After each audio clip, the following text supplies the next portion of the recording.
ভারতীয় জনতা পার্টি এবারে প্রচন্ড বহুমত নিয়ে, সংখ্যা নিয়ে সরকার তৈরি করছে। 1, 2, 3, 4 বিজেপির হবে হার। 1, 2, 3, 4 তৃণমূল জিতবে আবার। দুয়ারে ভোট, হাই ভোল্টেজ বিধানসভা নির্বাচন। একদিকে বিজেপির হুঙ্কার, অন্যদিকে তৃণমূলের। নির্বাচন কমিশনও একের পর এক অফিসার বদলি করেই চলেছে।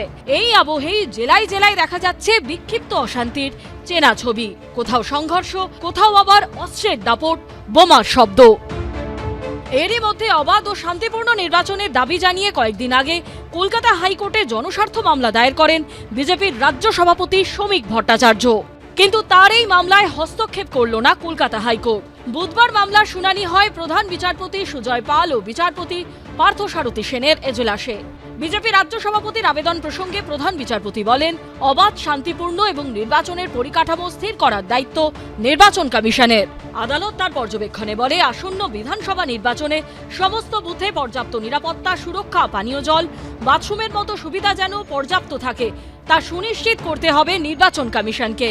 নিরাপত্তা, সুরক্ষা সহ অন্যান্য বিষয় সুনিশ্চিত করতে কেন্দ্রীয় সরকার নাকি রাজ্য সরকারের এজেন্সি নিযুক্ত করা প্রয়োজন তা ঠিক করে দিতে পারেন না মামলাকারী। নির্বাচন কমিশনের তো একটা জায়গা আছে ভারতবর্ষের গণতন্ত্রের জন্যে, তাদের সেই জায়গাটাকে অ্যাটাক করে বা ডাইলিউট করার জায়গা নেই। বিজেপি চেষ্টা করছে ডাইলিউট করতে, পুরো জিনিসটা এমন কাজ করছে ইলেকশন কমিশনের উপর যাতে সকলের ভরসা শেষ হয়ে যায়। কিন্তু হাইকোর্ট যেটা বলেছেন যে নির্বাচনের সমস্ত ব্যাপারটা যাই করো না বাবু, ইলেকশন কমিশন করবে, তোমরা কেউ নও। কোর্ট বিচার করেছেন এবং তার ফলাফল দেখিয়েছেন, এ নিয়ে আমার কিছু বলার নেই। যেটা কোর্টের রায়, আমরা গণতান্ত্রিক পদ্ধতিতে বিশ্বাস করি। কোর্টের রায় পছন্দ হলে মেনে নিই, অপছন্দ হলে তার উপরের ফোরামে যাই। এটাই বিজেপি। ভাঙড়ের চালতাবেরিয়ায় বোমা বাঁধতে গিয়ে বিস্ফোরণের ঘটনায় তদন্তভার নিতে চলেছে কেন্দ্রীয় এজেন্সি এনআইএ। রাস্তায় নেমে পড়েছে কেন্দ্রীয় বাহিনী। এবারের ভোটে নজিরবিহীন কেন্দ্রীয় বাহিনী হাজির থাকবে পশ্চিমবঙ্গে। এই পরিস্থিতিতে প্রশ্ন হলো, নির্বিঘ্নে শান্তিতে সুষ্ঠু ভোট করাতে পারবে তো নির্বাচন কমিশন?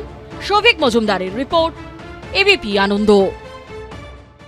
এবিপি আনন্দ, এগিয়ে থাকে, এগিয়ে রাখে।